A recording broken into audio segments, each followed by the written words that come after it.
It was like the old skateboard days. That's all. I'm just trying to look at all you guys. So sorry about the delay. I had to reset the technology. It's I think the other night when we did the big show, I think we broke the internet, or at least we broke the computers. It is which is it's a good reason to break them. So all right, let's see. We got Paula Scholl, good morning. Paula Jack, good morning. Daniel Blake, good morning. Eddie Ambras, good morning. Bob Dewey, Ruthie, good morning. Nina Johnston, good morning. Betty Carlson, good morning. Julie Aaron, good morning. Good morning, Dave Bichard, right back at you. Deb, good morning. It was good talking to you this morning. Gretchen, good morning. Sue, good morning. Paula, it actually is. The feels like might be kind of low this morning. Karen Buzzard, that's my ma. Good morning. Gretchen, thank you. What you wrote was a very wonderful thing. Thank you. It was awesome. Randy Carnes, my man. Dave Dixon, good to have you on the show. I know Dave. Scott Dietering, got a broken computer. Gretchen, Cocoa and Ham, perfect. Coffee time it is. Snowy morning. Jessica Dietering, yes, thank you. And Jessica, thank you for letting me hijack your husband for a while. So the telethon, I mean, how it went down. I get these crazy ideas, you know, and I'm like, I think I can do it. And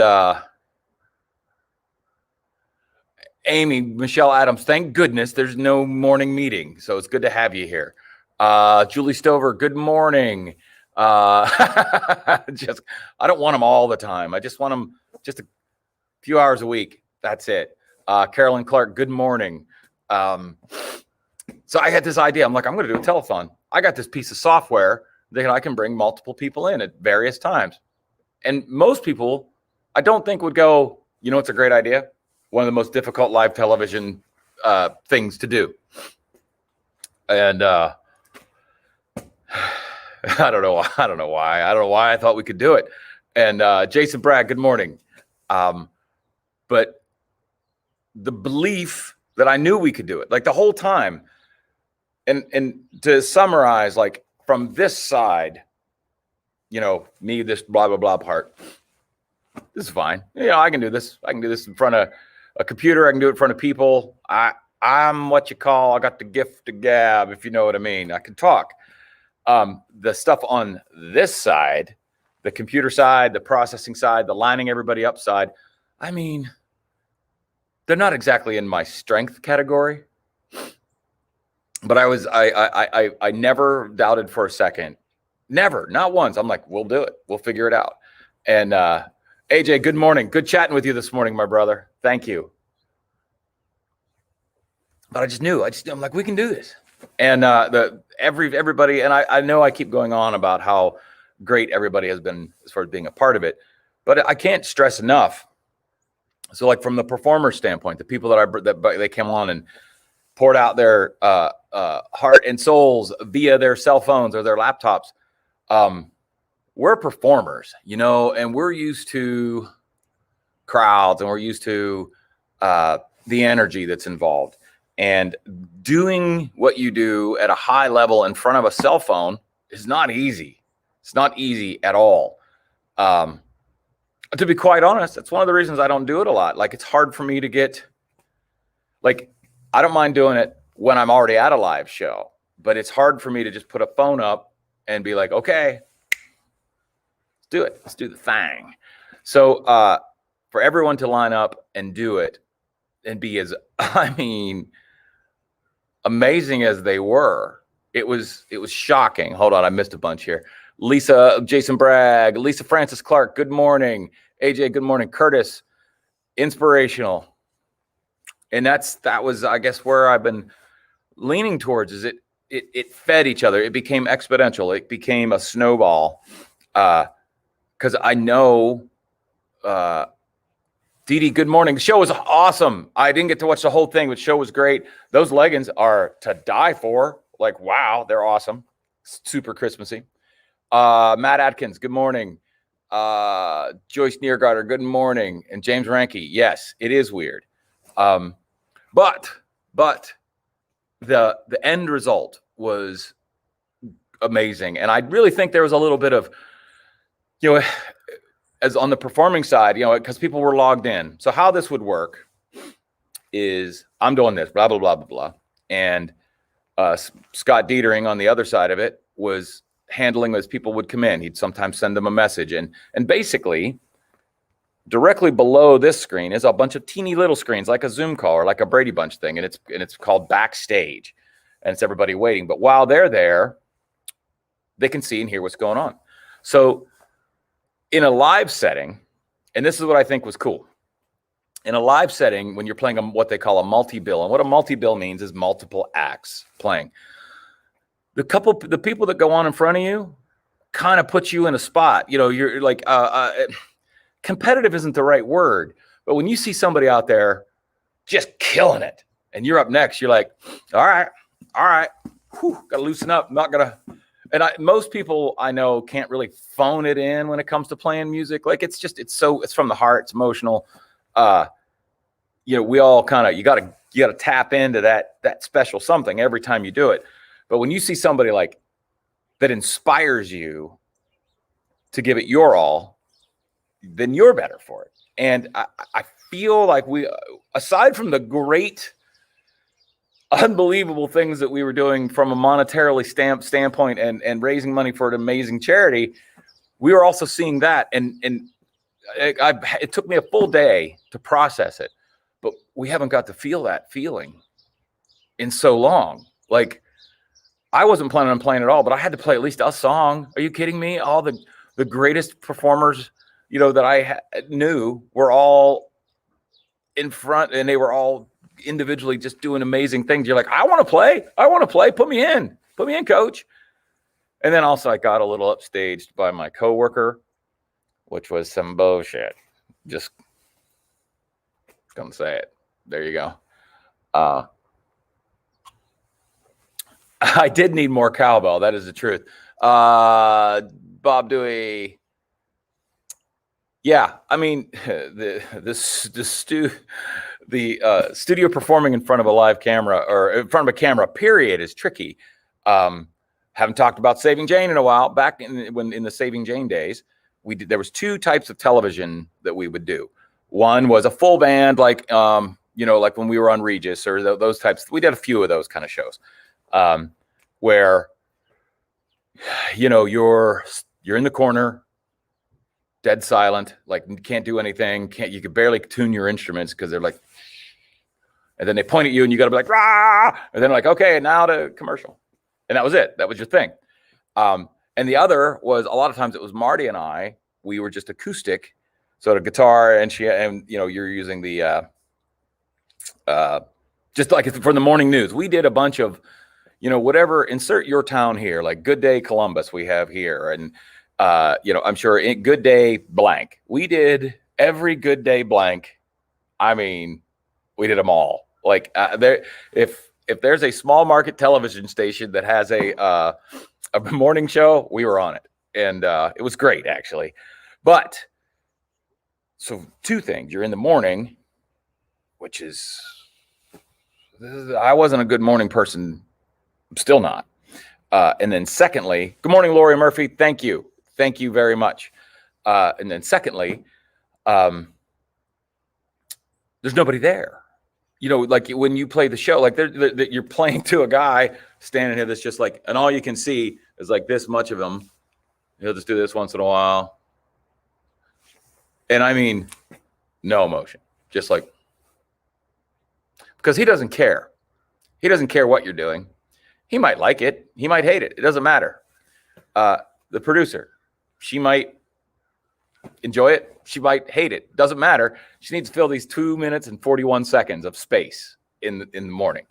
So we did a lot of that kind of stuff, and I never got used to it. Now the radio shows we would do, you at least were in front of a couple people. Like that was back in the day when people could be in the same room together.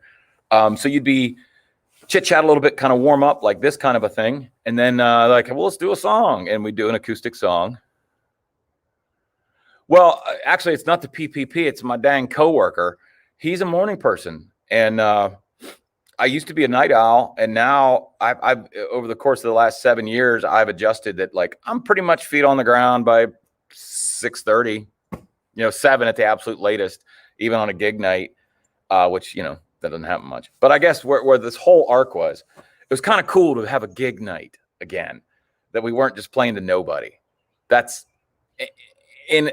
It's not playing to nobody. I don't mean it like there's nobody listening, but if you're used to the energy of a live performance, it's hard to get excited about being in front of your laptop. So it was fun. It was fun to be a part of a big show like that. It was really fun. I take all of the amazing things that happened, witnessing the charity and the inspirational, and I think you guys, it was fun to be a part of something too. I felt that kind of a thing. So here's something else that so somebody called me last night, great friend of the show, and asked if I would be interested in playing their company Christmas party in a similar sense. We're like, well, there's a Zoom call, and the scheduling, unfortunately, I can't do it. But I want to throw this out there: if your company or your family or whatever are doing a family Zoom call, any one of those people that were on the show might be into it. Like, give them a call. So that's why I did a long post last night, a long sappy, can't believe how great the world is kind of post. I mean it. I mean, I didn't mean to be like, wah, wah. I was like, last night it kind of was all hitting me pretty hard of just like what we did. And I linked every single performer on there in the order they played. So if you didn't remember their name or like who they were, in the order they played, and if you wanted to have your company Christmas party, wanted to have a guy come in and play a couple songs, ask him. Probably pretty affordable. I don't know, or not. Like I mean, who cares? Like, if you think it's cool, give them some bread, have them play the show. I think 100%, Julie, that teachers feel that maybe of all the professions more than anyone, because you have to deal with small humans that maybe aren't great at expressing. You are, James. You're very expensive. Expressing themselves, and you have to read them and see if to help them through their moments. So I can totally see that in the educational world, the live show is the place to be. So yeah, and also now, and here's the other fallout from the.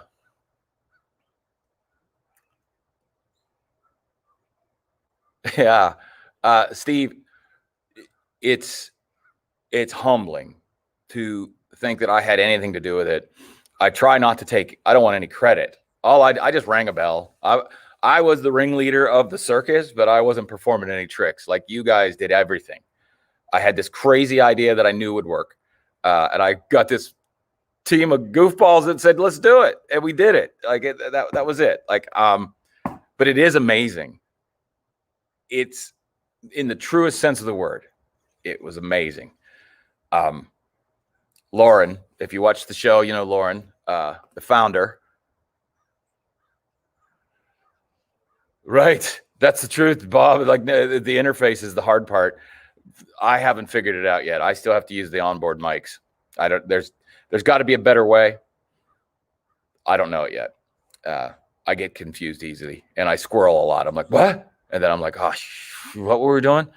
So, but to do what we did was totally rad. Like, I mean, I'm going to be talking about this for a long time. And Lauren, there's been a couple of fallouts that have just been awesome.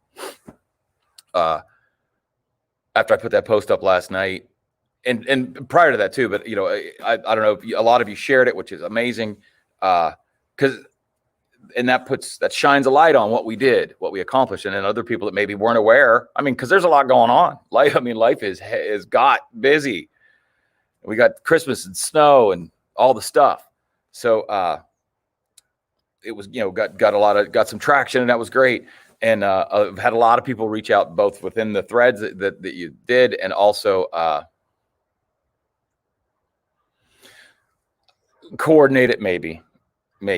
I mean, Eddie, to use the word coordination is rough because I people that know me personally pretty well know, they know for a fact that this thing as an event, if it was an airplane, it had a wing on fire.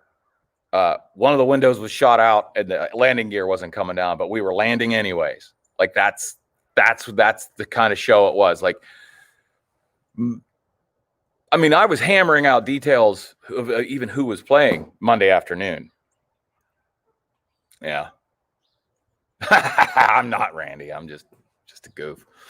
But the cool thing is it's still generating money. I got a text from Lauren this morning that like, we got more money coming in. It's awesome. You guys have just been amazing. The Pandemic Podcast Project Manager. Yeah.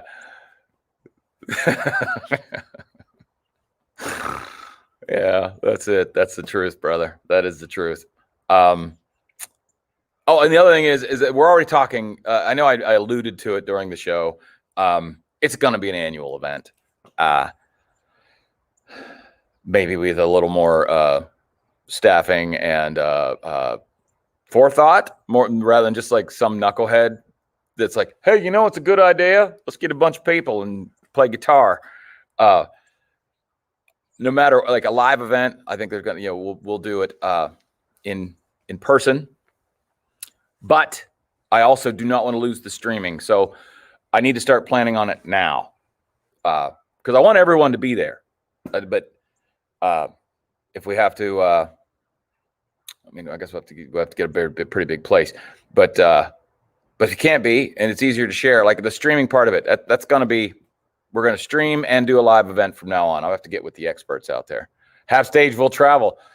You know, some of our listenership is down south, and they say it's very warm down there. Dave Townsley and Megan, they were outside with palm trees, not complaining, but they were saying it was pretty warm and toasty. They were sweating, so we should go down south and do a show. Where are we at? Tracy found Christopher's Promise a few years ago on a Google search. Yeah, that's really was all I wanted to do. That's really, if you didn't read the post, it's basically a bunch of this.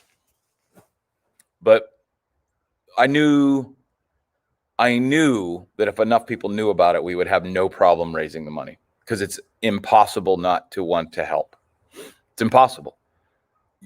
You see what they're doing. You see the mission. You know, and even if it is just a share, just to tell somebody about it, that's all it was going to take. I knew it. Yeah, they were poolside too, right? You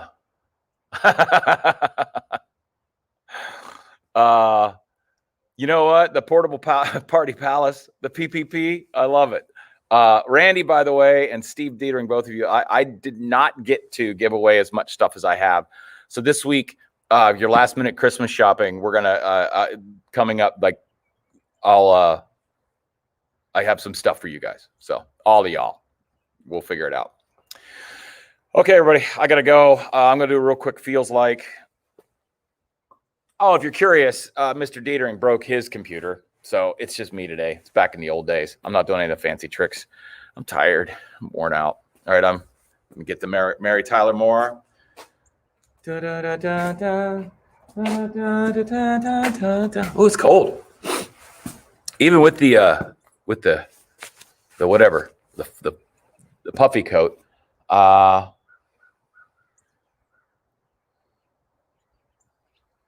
trying to collect data. Not really seeing anything melting. I'm gonna say 28. That's my number. It's 28. Let's take a look here. I am dead center. It is an actual 30, and it feels like 26, according to this other feels like person. Whoever that is. I'm more of a better. My feels like is from the heart. All right, everybody. Today's Thursday. No show tomorrow, and then next week. All right, we're gonna have fun. I've got some stuff to give, and you're just literally amazing people. All of you, even you.